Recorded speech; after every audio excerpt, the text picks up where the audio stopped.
facing crisis builds you up to face the next one. The things that would have destroyed me as a child are hardly even an issue today. Sad as it is, the struggle in life is the force that rejuvenates us, and it helps us become better. The phoenix that emerges from the fire, it's really, in a way, it's representative of us, of people, of humankind.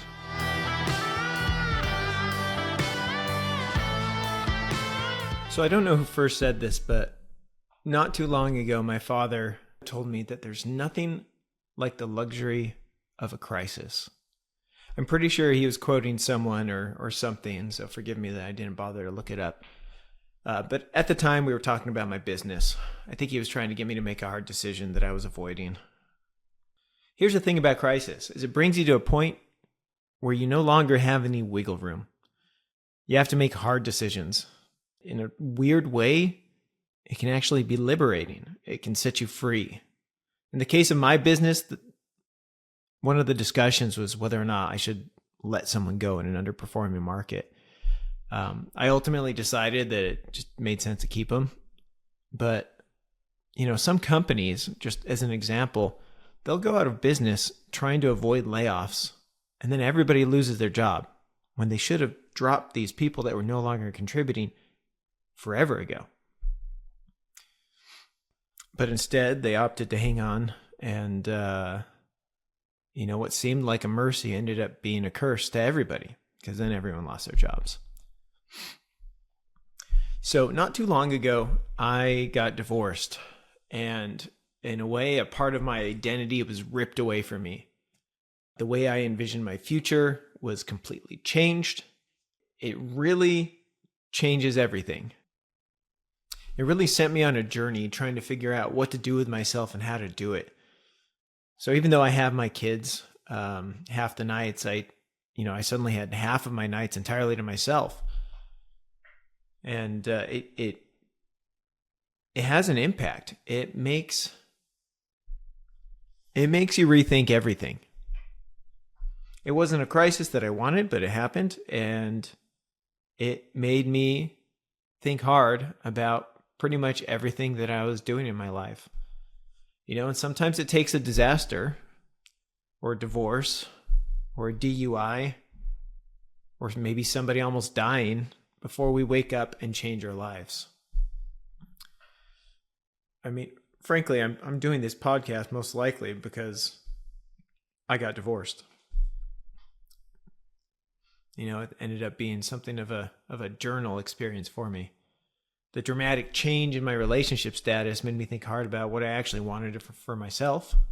And everything in my life was thrown up in the air. And when your life is falling apart, it just doesn't make sense to worry about appeasing anybody anymore. The other thing is I also found I was desperate for connection. So I started looking for and continue to look for things that I can do around or with other people. And when everything is up for grabs in your life, or rather when everything is up in the air, it really makes it suddenly easy it makes it pretty clear what does and does not matter to you. So again, with the business example, when your company is facing bankruptcy, unless you've become more profitable, it gets really easy to lay off those people that aren't contributing. And it gets really easy to get rid of all the distractions and the unimportant projects that you're focusing on. Same thing in life. When your life is falling apart, you can almost compare it to your house burning down. Suddenly, those one or two things that you want to save, you grab them and you get out of there. It isn't always a bad thing to have to start fresh with just the handful of things that you actually care the most about. If you've ever cleaned out your garage and gotten rid of a bunch of crap, I got to imagine that you felt some sense of relief being able to let go of all of those material possessions. They probably felt more, once you got rid of them, you realized that they were probably more of a burden than a benefit to you. All that time you spent imagining how you would use those things you didn't actually do. And now you're left with the things that you actually do use. And it feels good because things that things that you have that you actually use, that are actually useful and matter to you, that's what you want more of. And the same thing goes when you let go of certain ideas, when you let go of certain friends, certain beliefs, and certain distractions that just don't lift you up. So maybe you need a crisis in your life. Maybe keeping the status quo has kept you from making choices you need to make. Maybe that in and of itself is the crisis. The fact that you have so thoroughly avoided any crisis in your life that you have never made any of those hard decisions. See, facing crisis builds you up to face the next one. The things that would have destroyed me as a child are hardly even an issue today. Sad as it is, the struggle in life is the force that rejuvenates us, and it helps us become better. The phoenix that emerges from the fire, it's really, in a way, it's representative of us, of people, of humankind. We go through crises. We get, sometimes in a way, we get burned down to the ground, but we come back. And hopefully we come back in a positive direction, because you can face crisis, you can face problems, and you can take them two directions. I think for a lot of men in particular, there's a desire deep down inside to face your limits. The minute you feel like you have become the king of the hill in some situation, you immediately want to find a bigger hill. You want to climb a bigger mountain. You want to be king of the mountain now. When I was a kid, $10 was a fortune. When I was a teenager, $1,000 was a fortune. And now as an adult, I mean, if I had a gazillion dollars, I'd want a million gazillion dollars, probably, before I felt wealthy. You always want to push for a new boundary, which isn't really a bad thing, because it pushes you towards those points that challenge you to grow.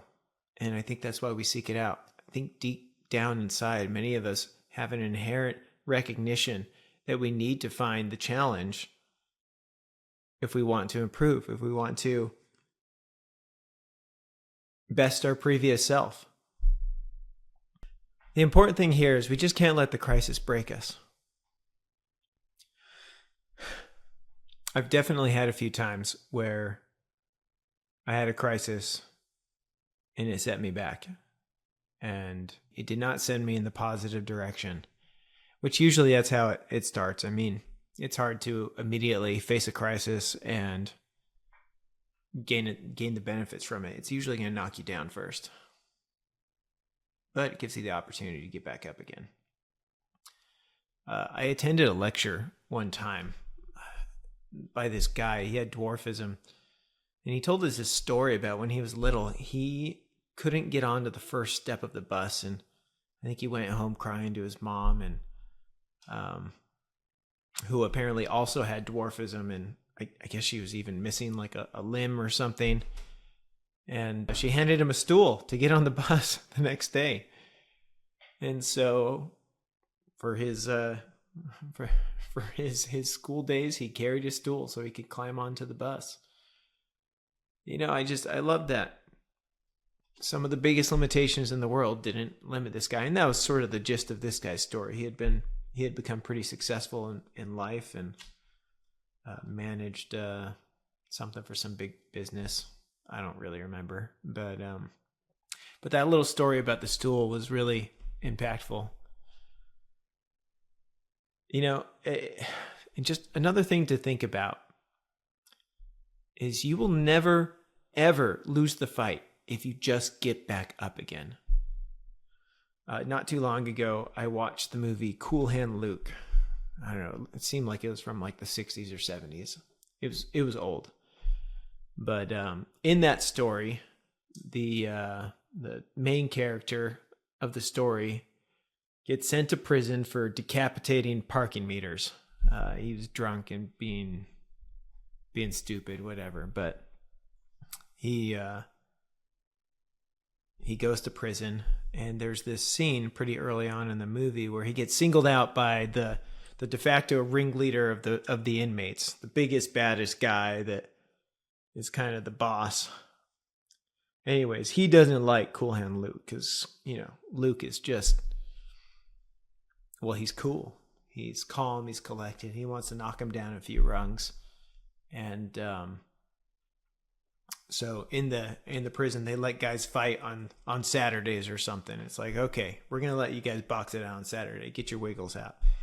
And so this ringleader calls him out, and they set up the fight, and they start fighting. And this guy is twice the size of the main character and just keeps on hitting him down, just pummeling him. And the thing is, he just gets up again. And by the end, he's so beaten and bloody and exhausted, he can barely swing his arms. And this ringleader guy is just keeps on knocking him down. And the guys in the crowd start saying, they start saying, just stay down, Luke. He's going to kill you. Stay down. He keeps on doing it. He just gets up again, and he more or less just says, you're going to have to kill me. And so he does it again and again and again. And it's painful to watch. And what happens is in the end, it's the guy that's pummeling him just can't stomach it anymore. He just can't do it. And, this guy still, he tries to get up one more time, and he tries to swing his arm to get him, and the guy just stops him, picks him up, and carries him and puts him on his bunk. And the main character won that fight. He forever had the respect of all the other inmates. He had the respect of the ringleader, and more or less, he kind of becomes a leader. He just didn't stay down. You will never lose a fight if you just get back up. You may be physically weaker.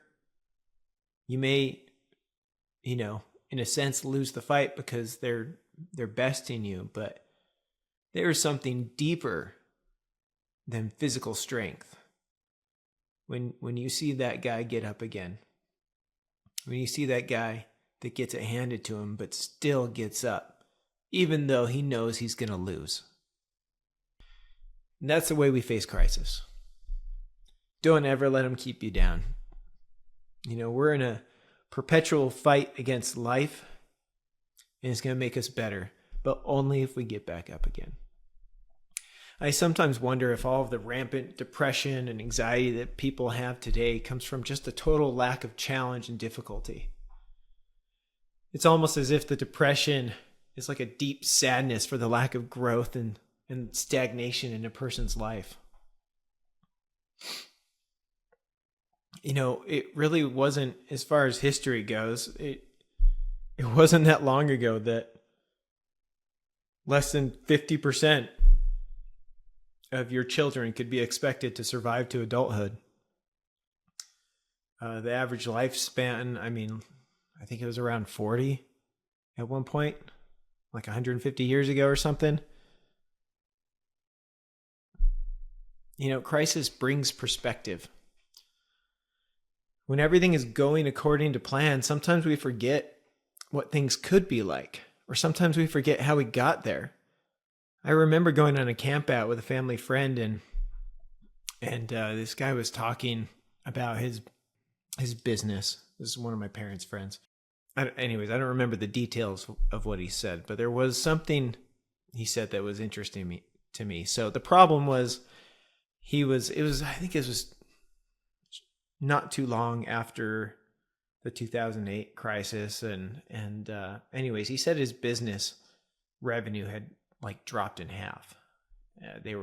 I'm just inventing numbers, and I'm going to say he was doing 2 million, and now he's doing like $1 million in revenue every year.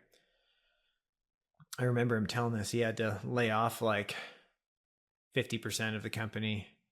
But the part that surprised me was that he said, I realized that back when we first started, that if we were doing $1 million, we would have been just out of our minds excited to be doing that. It would have solved all of their problems back then. And he said, well, why don't we just bring the company back to what it was back then? so that $1 million now is making us profitable again. And I thought that was, that took perspective. It's a loss in overall revenue, and yeah, it's not what they were at, but if you just take a few steps back, there was a time that he would have been incredibly happy with significantly less. And the same thing has happened to me. I mean, just throughout my life. I was talking about the money thing earlier, how when I was a kid, $10 was a fortune. I suffer from the same problem now. Is every time my business gets a little bigger, I'm like, all right, it's not big enough. And I try to make it bigger. But it's just this thing that happens to us. When we don't have enough problems in our life, we seem to get ahead of ourselves and we seem to forget. We seem to lose that perspective. But, none of us ever learned to walk without falling a few times. Nobody ever got successful without making some mistakes. Is something terrible happening in your life right now? Lean into it. What has to change? How can you turn the problem into an opportunity? You may not always be able to solve the problem that you want to solve, but you almost always can reap some kind of personal benefit from the situation. If you failed at business, let it make you a better businessman tomorrow. If you made a fool of yourself on a date, forgive yourself and do better on the next one. If you messed up your life so thoroughly that no one wants to talk to you, grow from it. Don't stay the same. The crisis is kind of like when like a snake grows too big for its skin and it has to shed it. It's just, from what I understand, it's a somewhat painful or irritating process for the snake, but it has to do it to get bigger. And every day you live, you are no longer the same person as you were yesterday. So just keep in mind that there's two directions you can take that life. You can let that crisis keep you down, or you can let that crisis lift you up. And if you have a choice between the two, one of them is a lot more appealing than the other. So I've got kids, and every once in a while, when something happens that they don't like, they'll flop on the floor and cry, and woe is me, and everything's terrible, and nothing's good. We don't have to be that person. We don't have to be children. My kids will grow out. I'm gonna do my darndest to make sure my kids grow out of that.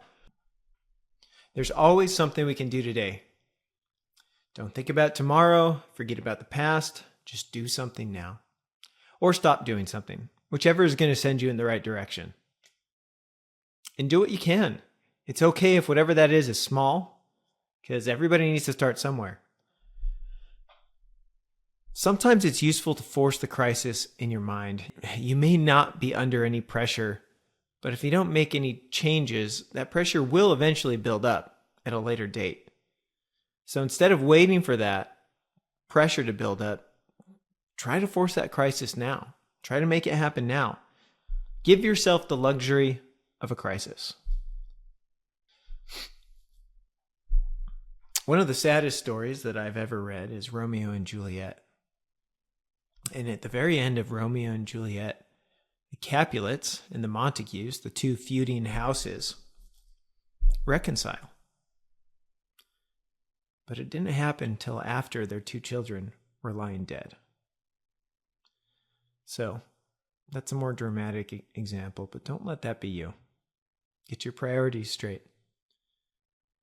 before it's too late. You don't need to wait for the crisis to happen. Just do it now.